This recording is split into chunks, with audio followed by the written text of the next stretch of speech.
Perang diam-diam yang tak terdengar dentuman bom, tapi menyebar luas dari rak toko kelontong ke meja makan, dari depot pinggir jalan ke ruang keluarga. Inilah cerita tentang Aquaviva. Sebuah merek air mineral yang tampaknya biasa, tapi diam-diam menjadi senjata paling tajam dalam strategi Wings Group untuk mengguncang, bahkan mungkin mengalahkan, dominasi raksasa lama, Aqua. Wings bukan pemain baru dalam urusan menggulingkan pemimpin pasar. Dulu mereka membawa mie sedap untuk menantang Indomie, Soclean untuk menyaingi Rinso, dan kini, Aquaviva untuk menantang Aqua. Tapi kali ini, pertarungannya lebih halus. Tidak banyak iklan. Tidak banyak gembar-gembor.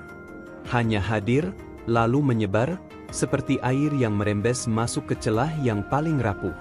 Dan ketika banyak orang mulai bertanya, kenapa sekarang banyak Aquaviva di mana-mana? Mungkin jawabannya bukan hanya soal harga atau ketersediaan. Mungkin ini adalah bagian dari skenario yang jauh lebih besar. Nama Wings mungkin dulu hanya dikenal dari deterjen dan sabun colek. Tapi hari ini, Wings adalah kerajaan distribusi yang menjangkau hampir seluruh Indonesia.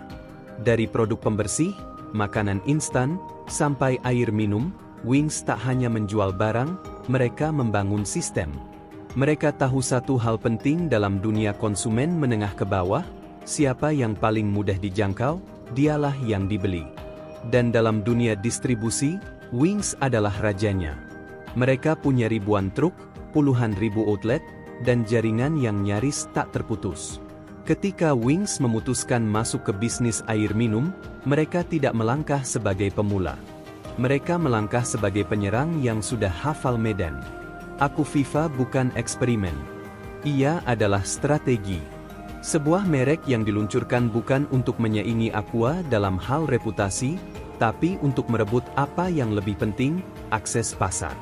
Selama bertahun-tahun, Aqua adalah nama yang tak tergoyahkan. Sejak didirikan oleh Tirto Utomo di tahun 1973, Aqua tumbuh menjadi bagian dari budaya konsumsi air di Indonesia. Nama Aqua bahkan telah menjadi generik.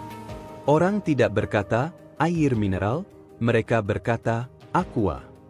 Tapi justru disitulah letak kelemahannya. Ketika sebuah merek menjadi terlalu besar, ia mulai bergerak lambat. Mulai percaya bahwa ia tak tergantikan. Danone, perusahaan multinasional asal Prancis yang kini memiliki Aqua, memang mengelola Aqua dengan baik. Mereka membangun image kesehatan, keberlanjutan, dan kepercayaan. Tapi dalam sistem yang terlalu global, fleksibilitas menjadi korban. Distribusi menjadi kaku. Harga menjadi tetap. Dan disitulah Wings melihat peluang. Tidak ada peluncuran besar. Tidak ada iklan di televisi. Tidak ada selebriti. Tidak ada jingle.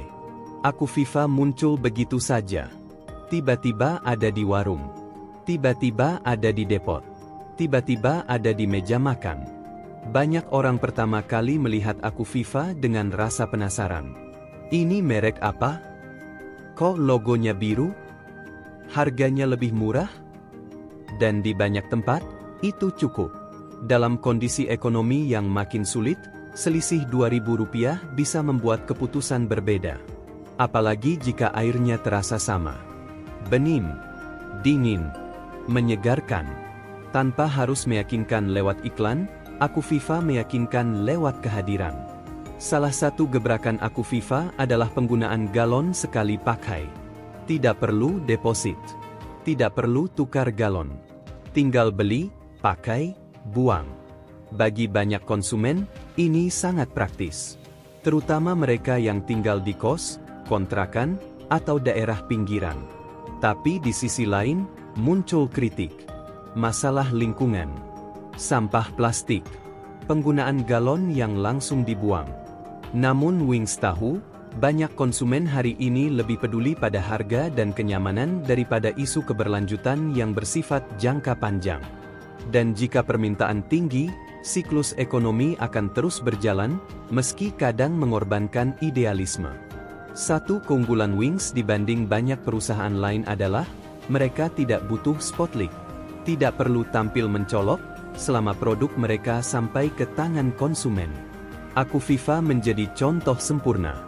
Dibawa masuk lewat jalur distribusi yang sudah ada. Jalur yang dulu mengangkut mie sedap, Soklin, Jif, dan Daia. Sopir yang sama. Gudang yang sama. Toko yang sama.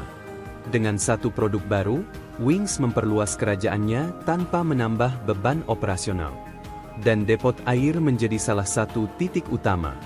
Bukan hanya sebagai titik distribusi, tapi sebagai agen pengubah kebiasaan.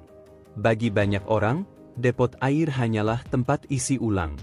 Tempat galon dikuras dan diisi kembali. Tapi bagi Wings, depot adalah frontline.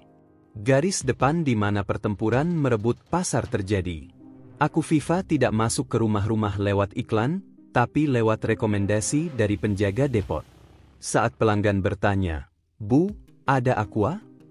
Jawaban seperti ini sering muncul, "Aquanya habis, tapi ada Akuviva, airnya juga bagus, lebih murah."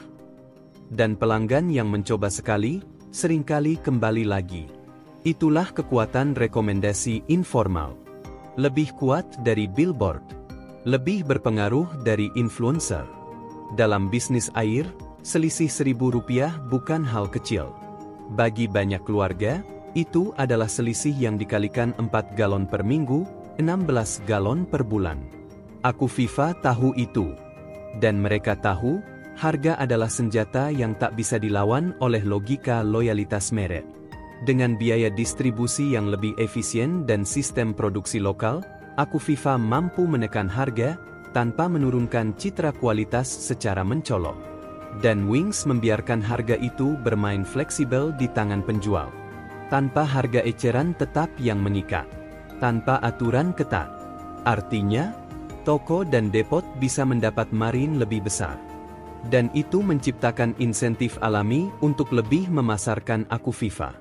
Bukan rahasia lagi, beberapa toko hanya menampilkan aqua. Tapi semakin hari, Akuviva mulai menyelinap masuk ke rak-rak yang sebelumnya steril. Ini bukan sekadar soal penempatan. Ini soal hubungan. Wings membangun relasi distribusi yang bersifat organik. Mereka tidak mengandalkan SPG. Mereka mengandalkan kebiasaan. Tiap toko kecil yang sebelumnya hanya menjual deterjen, tiba-tiba menjual air galon. Dan bukan aqua, tapi Akuviva.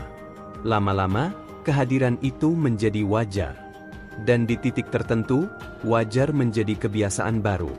Sering kita dengar bahwa konsumen kini makin kritis. Tapi dalam praktiknya, yang paling dicari tetap 3 hal, harga, kemudahan, dan ketersediaan. Akuviva menjawab ketiganya. Lebih murah, lebih fleksibel, lebih mudah ditemukan di tempat-tempat yang selama ini jarang dijangkau oleh merek besar. Dan ketika seorang ibu rumah tangga memilih Akuviva bukan karena iklan, tapi karena anaknya bilang, "Yang itu enak juga kok, Ma," perubahan sudah dimulai. Bukan dari kampanye besar, tapi dari keputusan-keputusan kecil yang terulang setiap hari. Setelah Wings, banyak merek baru mulai bermunculan. Tirta Segar, Vica, Oxy, dan lainnya. Sebagian mencoba meniru model galon sekali pakai. Sebagian lain tetap bertahan di sistem isi ulang. Tapi semuanya seperti mengikuti jejak Akuviva. Dan disinilah, Wings menghadapi ujian baru. Mampukah mereka bertahan di tengah persaingan yang mereka sendiri ciptakan? Akuviva bukan hanya melawan aqua. Kini, mereka juga harus mempertahankan posisi dari sesama penantang. Karena dalam dunia distribusi cepat dan murah, yang datang terakhir bisa jadi yang paling menekan. Akuviva mungkin tampak seperti hanya satu merek air. Tapi ketika kita telusuri lebih dalam, yang muncul adalah jaringan besar di belakangnya, Wings Group. Perusahaan ini tak hanya punya 1 atau 2 produk, mereka punya ratusan. Dari mie instan sampai sabun, dari deterjen sampai bumbu dapur. Dari air minum sampai minyak goreng. Dan distribusinya sangat rapi. Hampir semua produk Wings masuk ke warung kecil, tanpa perlu lewat modern market besar. Ini adalah kekuatan yang tidak dimiliki semua merek. Dan ketika kekuatan itu digunakan untuk mendukung Akuviva, maka hasilnya bukan hanya penetrasi pasar, tapi penguasaan sistem suplai dari hulu ke hilir. Ketika Wings menggerakkan satu merek, sebenarnya mereka menggerakkan seluruh ekosistem. Banyak kritik datang dari aktivis lingkungan. Akuviva dituding merusak ekosistem plastik. Galon sekali pakai dianggap memperparah krisis sampah. Tapi pertanyaannya, apakah konsumen benar-benar peduli? Atau, apakah kritik itu datang dari kelompok yang merasa posisinya mulai tergeser? Dalam banyak industri, isu lingkungan sering dijadikan senjata terakhir ketika dominasi pasar mulai goyah. Namun Wings tampaknya siap. Mereka mulai mengembangkan galon daur ulang. Beberapa depot mulai ditawari sistem tukar balik. Dan jika dibutuhkan, Wings bisa cepat beradaptasi. Bukan karena mereka peduli, mungkin, tapi lebih karena mereka paham satu hal, keluasan lebih penting daripada kebenaran tunggal. Aqua dibangun dari sejarah. Dari cerita tentang air bersih pertama di Indonesia. Dari kenangan masa kecil dan kesetiaan bertahun-tahun. Tapi generasi baru tidak hidup dari nostalgia. Mereka tidak tahu siapa Tirto Utomo. Mereka hanya tahu mana yang lebih murah dan praktis. Akuviva masuk ke generasi itu. Anak kos, mahasiswa, pekerja kontrak, orang-orang yang tidak terikat pada merek tertentu.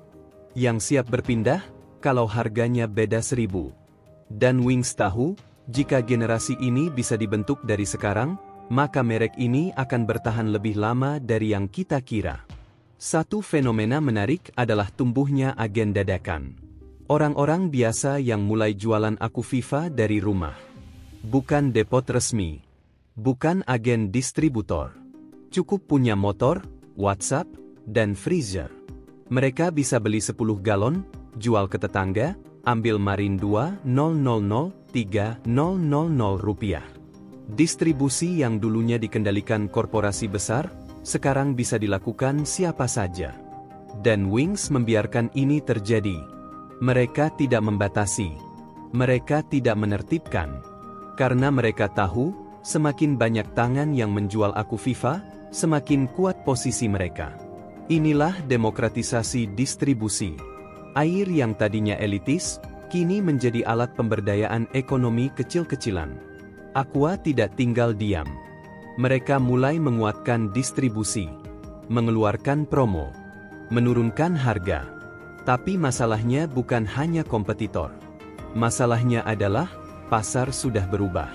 Konsumen tidak lagi menunggu iklan. Mereka mengikuti apa yang dikatakan oleh penjaga depot, toko kelontong, atau grup WhatsApp RT. Dan Aqua, sebagai merek besar, harus bergerak jauh lebih cepat dari biasanya untuk menyesuaikan. Pertanyaannya, bisakah kapal besar seperti Danone Aqua berbelok cukup cepat untuk mengejar kapal-kapal kecil yang lincah seperti Akuviva? Kita belum tahu akhir dari cerita ini. Apakah Akuviva akan benar-benar menggantikan Aqua? Atau apakah pasar akan kembali ke merek-merek lama setelah hype berlalu? Yang jelas, satu hal telah terjadi, peta distribusi air minum telah berubah. Bukan lagi tentang siapa paling terkenal, tapi siapa paling hadir, paling fleksibel, paling dekat. Dan Wings telah membuktikan bahwa kekuatan bukan hanya ada di iklan, tapi pada kemampuan membaca arah pasar sebelum orang lain menyadarinya. Di dunia bisnis, tidak ada yang benar-benar netral. Bahkan air sekalipun. Apa yang kita minum hari ini, dari galon, botol, atau depot, bukan hanya soal kebutuhan biologis.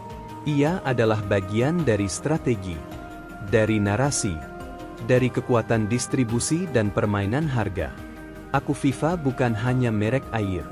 Ia adalah simbol dari perubahan. Dan mungkin, jika kita ingin tahu siapa yang akan memimpin masa depan, kita cukup melihat merek air apa yang ada di meja makan rumah-rumah biasa. Karena dari situlah, revolusi paling